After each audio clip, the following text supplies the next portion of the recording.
Hongera kwa kiwango kizuri ambacho umekuwa ukionyesha katika mchezo kadhaa ambao umekuwa ukicheza. Shukrani sana. Siri ya mafanikio yako ni ipi? Watu wanatamani kuitambua kwa sababu umeonekana kuwa na performance nzuri japokuwa kuna nyakati umeletoa shindano tofauti tofauti, na ukiangalia umri ambao uko nao na kile ambacho umekuwa ukifanya uwanjani ni vitu viwili tofauti. Hamna siri. Siri kubwa ni kujituma na kufuata vile ambavyo unaelekezwa na mwalimu.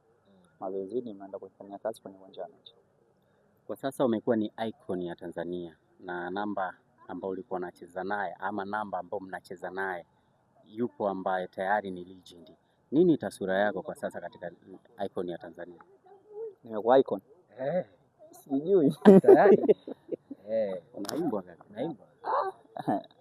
Ni jambo kubwa ukiwa unafuatiliwa au unakubalika kwa kiwango hicho, lakini mbele yangu kuna mtu ambaye ameshafanya makubwa sana kwenye timu ya taifa, hata kwenye vilabu.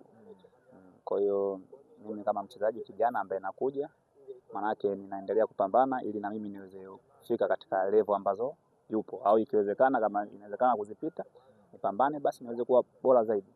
Azam mmeingia katika mashindano ya CAF Federation. Kwa mara ya kwanza mmeingia katika makundi. Taswira ya kwanza ya kwako wewe ni mchezaji ambao unatamani Azamu yako isonge mbele na iwe na mafanikio mazuri. Umeionjaje ladha kwanza ya makundi? Kwanza ni jambo zuri katika historia ya mchezaji, hata katika historia ya klabu, kwa sababu kwenye mashindano yale kuna nafasi kubwa sana ya kuonekana, kwa sababu ni mashindano makubwa Afrika. Kwa hiyo mimi kama mchezaji matumaini yangu ni kuweza kufika mbali zaidi. Ili tuweze kufika huko, maana yake inatakiwa tupambane sisi kama klabu tuweze kuweka historia, kwa sababu kama tumeweza kuweka historia hapa mwanzoni, maana yake tunaweza kupambana tukaweka historia tena mbele. Tunazisikia za chini mkataba unakuja unakataa vipi? Na timu zinakuhitaji. Yaani mimi nimekataa mkataba. Habari zinatoa gafi. Nani habari na mimi nisitue. Kama mimi mambo yangu mwingine siyajui. Tunazisikia kwamba kuna timu zinakuhitaji kwa ajili ya huduma yako, na tunaona kama mkataba unakataa. Shida nini? Timu gani?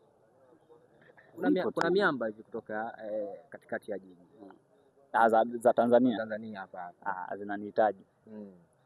Sijakataa mkataba. Je, taarifa hizo huko nazo hebu ushe kusikia kwamba kuna timu ambayo inakuhitaji? Nadhani wewe ni mtu wa mitandao pia, unaona vitu mtandaoni, unaona pia kuna watu wanakuambia.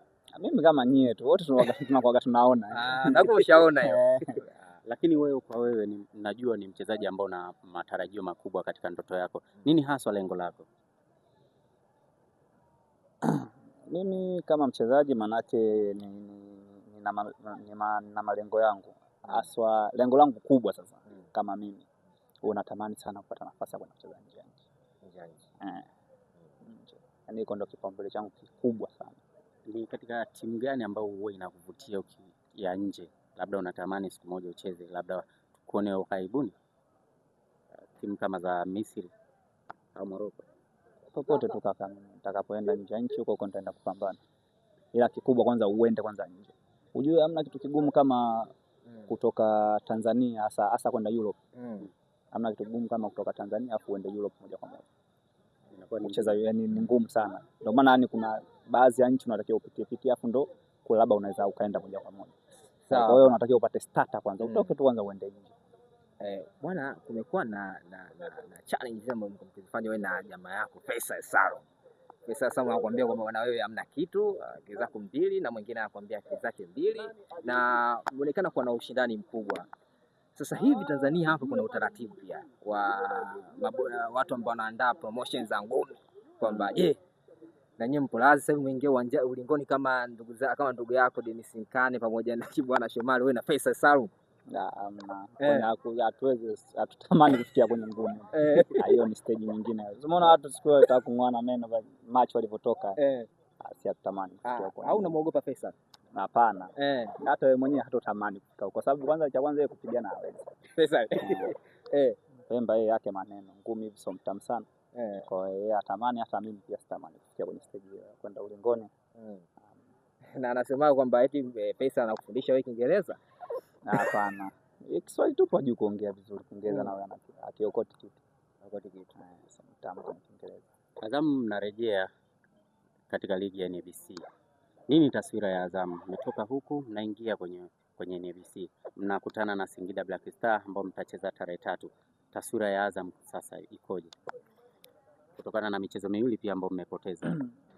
Cha kwanza tumeshapoteza michezo miwili ya kimataifa, na kabla ya hapo hata kwenye ligi tulikuwa na mwanzo mzuri kwenye mechi ya kwanza, lakini kwenye mechi zingine zilizofuatia hatukuweza kupata matokeo ambayo ni mazuri.